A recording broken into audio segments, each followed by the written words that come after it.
ప్రస్తుతం మనం డిడిఎస్ భవన్లో ఉన్నాం. ఏదైతే దామోదర సంజీవ సంక్షేమ ఆ భవన్లో ఉన్నాం.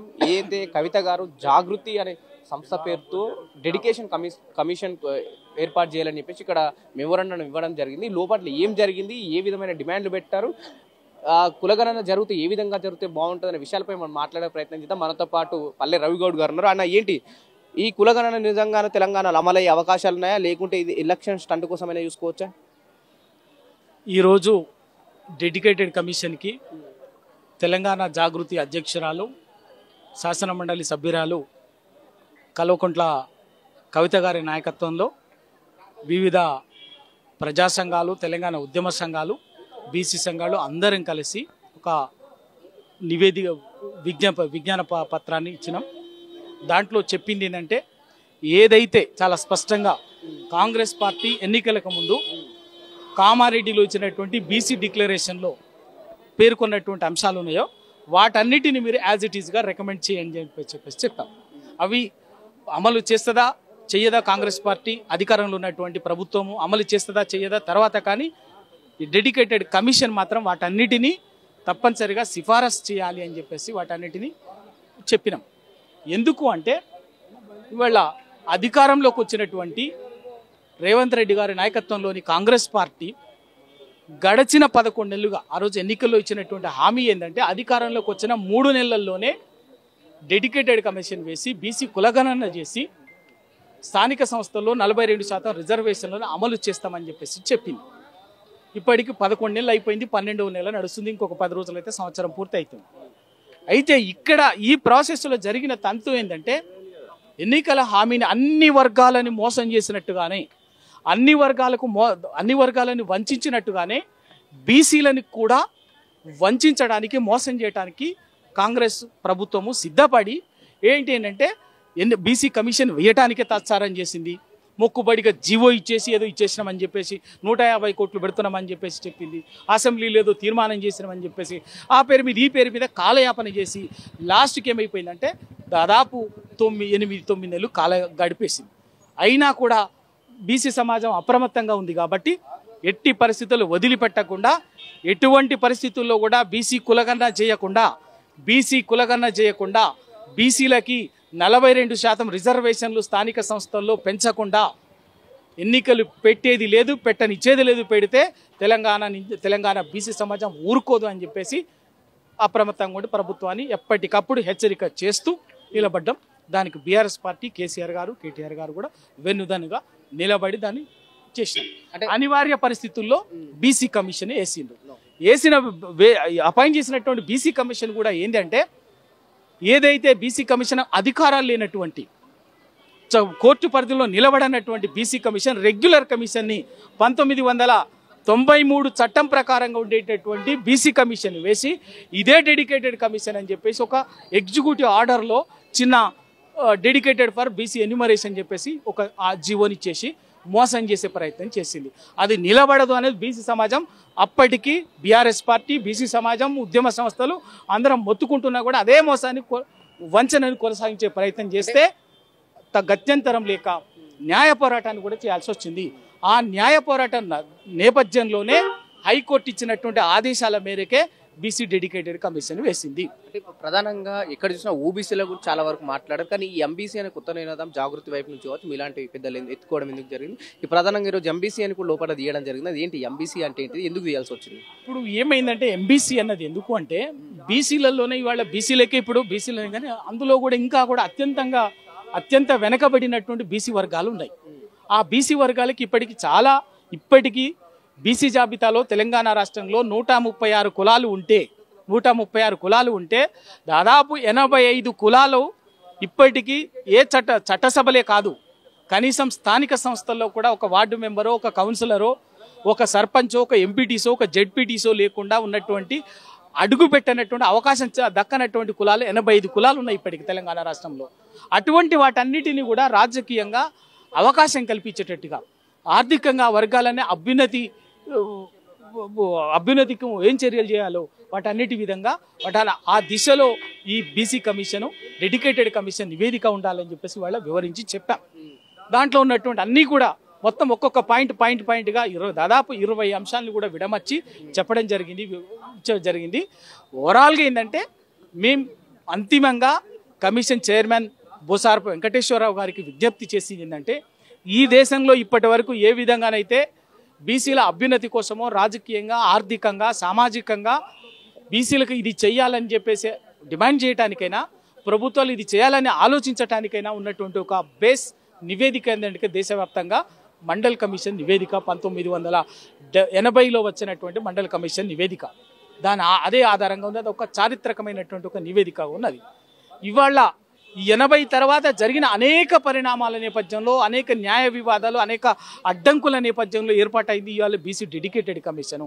ఈ డెడికేటెడ్ కమిషన్ అనేది ఏంటంటే, ఆ మండల్ కమిషన్ నివేదిక ఏ విధంగా అనేది ఒక రెఫరెన్స్ బుక్ లాగా ఉన్నదో అదేవిధంగా ఇది ఇచ్చే నివేదిక సిఫారసులు ఒక్క తెలంగాణకే కాదు, దేశంలో ఏ రాష్ట్రంలో బీసీలు పోరాటం చేయాలన్నా, వాళ్ళు ప్రభుత్వాలు మంచి చేయాలన్నా కూడా ఇది ఒక రెఫరెన్స్ బుక్ లాగా ఉపయోగపడాలి, మీ నివేదిక ఆ విధంగా ఉండాలి అని చెప్పేసి చైర్మన్ కమిషన్కి విజ్ఞప్తి చేసినాం.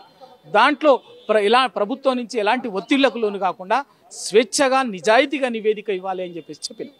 అన్న, ప్రధానంగా మనం చూస్తే కాంగ్రెస్ పార్టీ ప్రచారంలో ఉన్నప్పుడు కామారెడ్డి వేదికగా అయితే బీసీ డిక్లరేషన్ మేము చేస్తాం వచ్చిన వెంటనే అన్నది, కానీ దాదాపు సంవత్సరం అవుతుంది. వాళ్ళు హామీ ఇచ్చి కూడా అధికారంలోకి వచ్చి రేపు సంవత్సరం అవుతుంది. నిజంగానే బీసీ డిక్లరేషన్ పరంగా వాళ్ళు వెళ్ళే అవకాశాలు ఉన్నాయనుకోవచ్చా ప్రస్తుతం ఉన్న సిచ్యువేషన్ చూస్తే పాలిటిక్స్లో? బీసీ నివేదికని నిజంగా కూడా అమలు చేయాలంటే కామారెడ్డి డిక్లరేషన్ వాళ్ళు చెప్పేది, దాన్ని అమలు చేయడానికి చాలా ఇవాళ ఖచ్చితంగా మీరు హామీ ఇచ్చిండ్రు, నెరవేర్చాలి. మీరు ఏ విధంగా వేయాలి? ఇప్పుడు బీసీ 42% రిజర్వేషన్లు చేస్తామని చెప్పేసి చేయాలి. 2, మీకు బీసీ సబ్ ప్లాన్ బడ్జెట్లో బీసీ సబ్ ప్లాన్కి చట్టబద్ధత కల్పిస్తామని చెప్పేసి చెప్పారు, అది చేయాలి. దానికి ఎటువంటి సమస్య లేవు కదా, అడ్డంకులు. నిజాయితీ సమస్య, ప్రభుత్వానికి నిజాయితీ లేదు. నీకు 20,000 సంవత్సరానికి బడ్జెట్లో 20,000 కోట్ల రూపాయలు బడ్జెట్లో పెడతామని చెప్పినటువంటి మీరు ఈ సంవత్సరం బడ్జెట్లో పెట్టిందంటే 8,500 కోట్లు పెట్టిండు. అయితే మీరు అక్కడ మోసం చేస్తున్నారన్నది, వంచన చేస్తున్నారన్నది, బీసీ వర్గాలను దగా చేస్తున్నారన్నది అక్కడ తేలిపోయింది కదా. ఇంకా వేరే ఇంకేం అన్ని కానక్కర్లే కదా. మీరు కామారెడ్డి డిక్లరేషన్లో చాలా స్పష్టంగా చెప్పింది ఏంది, 42% రిజర్వేషన్లతో పాటు పెంచడంతో పాటు స్థానిక సంస్థల్లో.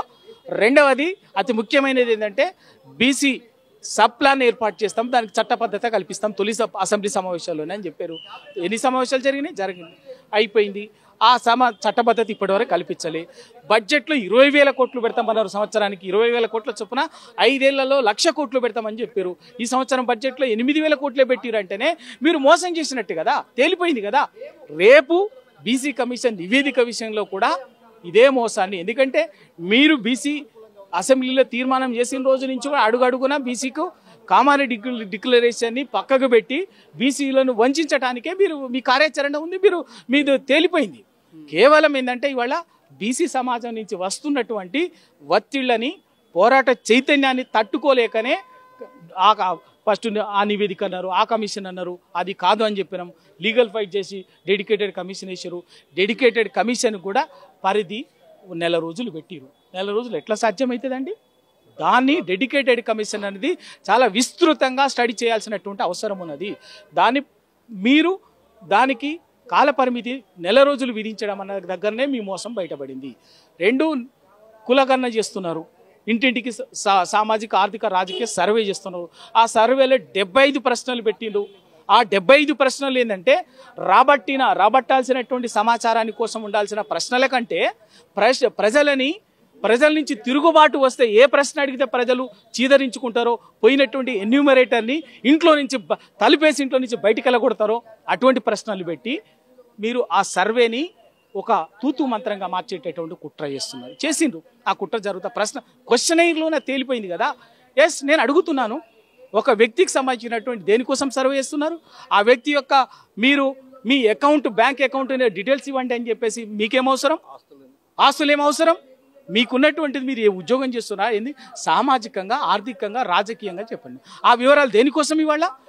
ఇదంతా కూడా ప్రైవసీ వైలేషన్ కింద రాదా, కాన్స్టిట్యూషనల్ వైలేషన్ కిందకి రాదా? ఇవన్నీ ఎందుకంటే రేపు ఎవరో ఒకరు లీగల్ కేసేస్తే ఎగిరిపోయేటట్టుగా ఈ కమిషన్ నివేదికకే చట్టబద్ధత లేకుండా కమిషన్ నివేదికనే చెల్లదన్నట్టుగా చేసేటటువంటి కుట్ర చేస్తున్నారు. ఇవాళ కాదు కాంగ్రెస్ పార్టీ నాయకులకి బీసీలను మోసం చేయటం ఇవాళ కాదు, సేమ్ 1953వ సంవత్సరంలో వేసినటువంటి మొట్టమొదటి దేశానికి స్వాతంత్రం వచ్చిన తర్వాత వేసినటువంటి మొట్టమొదటి బీసీ కమిషన్ కాకా కలేల్కర్ కమిషన్ విషయంలో కూడా ఇదే ధోరణి అవలంబించారు.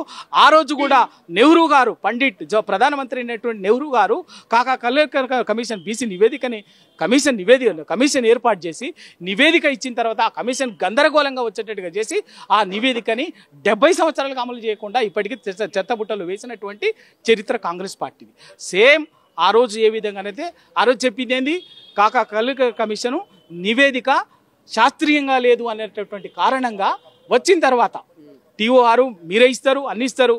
ఆ నివేదిక వచ్చిన తర్వాత అంతా పూర్తయిన తర్వాత నివేదిక అమలు చేస్తే నా పీఠాలు కదులుతాయి, బీసీ సమాజం తమ వాటాని అన్ని విధాలుగా గుంజుకుంటుంది అన్నటువంటి మా పీఠం కిందకి ఎసరు వస్తుంది అన్నటువంటి భయంతో నెహ్రూ గారు ఆ రోజే ఆ కాకా కలేల్కర్ కమిషన్ని చెత్తబుట్టలో పెట్టింది. ఇప్పటి వరకు దాన్ని అమలు చేయలేదు. సిఫారసులు ఆ సిఫారసులు కూడా బయటికి చెప్పలే. సేమ్ అదేవిధంగా ఇవాళ కూడా డెడికేటెడ్ కమిషన్ భూసారపు వెంకటేశ్వరరావు గారి నాయకత్వంలో వేసినటువంటి డెడికేటెడ్ కమిషన్ కూడా రేపు లీగల్గా నిలబడకుండా ఎవరో ఒకరు కోర్టుకు పోతే అది ఎగిరిపోయేటట్టుగా న్యాయ వివాదాల్లో చిక్కుకునేటట్టుగా చిక్కుకొని అది అమలుకు నోచుకోకుండా మేము అమలు చేసాం, మేము వేసినాం, నివేదిక వచ్చింది, కానీ కోర్టు ఆదేశాల మేరకు దీన్ని అమలు చేయలేకపోయినాం అనేటటువంటి ఒక మోసపూరితమైనటువంటి కుట్రకు తెరదించింది వాళ్ళ కాంగ్రెస్ పార్టీ, కాంగ్రెస్ ప్రభుత్వము. అందుకోసమే ఏది వదిలిపెట్టేది లేదు. తప్పనిసరిగా మీరు అన్ని వర్గాలని మోసం చేసినట్టుగా తెలంగాణ బీసీ వర్గాలను మోసం చేస్తామంటే ఖబర్దార్. ఇవాళ రేవంత్ రెడ్డి గారి నాయకత్వంలోని కాంగ్రెస్ ప్రభుత్వానికి, అటు రాహుల్ గారికి వాళ్ళ మేము బీసీ సమాజం, తెలంగాణ బీసీ సమాజం ఖచ్చితంగా హెచ్చరిక చేస్తున్నాం. మీరు బీసీలను మోసం చేయాలనుకుంటే ఖబర్దార్. ఇవాళ మీకు హర్యానాలో ఏ గతి పట్టిందో, నిన్న మహారాష్ట్రలో ఏ గతి పట్టిందో, రేపు భవిష్యత్తులో తెలంగాణలో కూడా బీసీలతో పెట్టుకుంటే అదే గతి బరాబరుగా పట్టిస్తాం. అదే గతి పడుతుంది, వదిలిపెట్టేది లేదు. నివేదిక వచ్చిన తర్వాత కూడా ఆ సిఫారసులను అమలు చేస్తారా, అమలు చెయ్యరా అన్న తర్వాత, అమలు చెయ్యకపోతే మీ సంగతి ఎట్లా చెప్పాలో మిమ్మల్ని ఎట్లా చేయాలో ప్రజాక్షేత్రంలో తెలుస్తాం.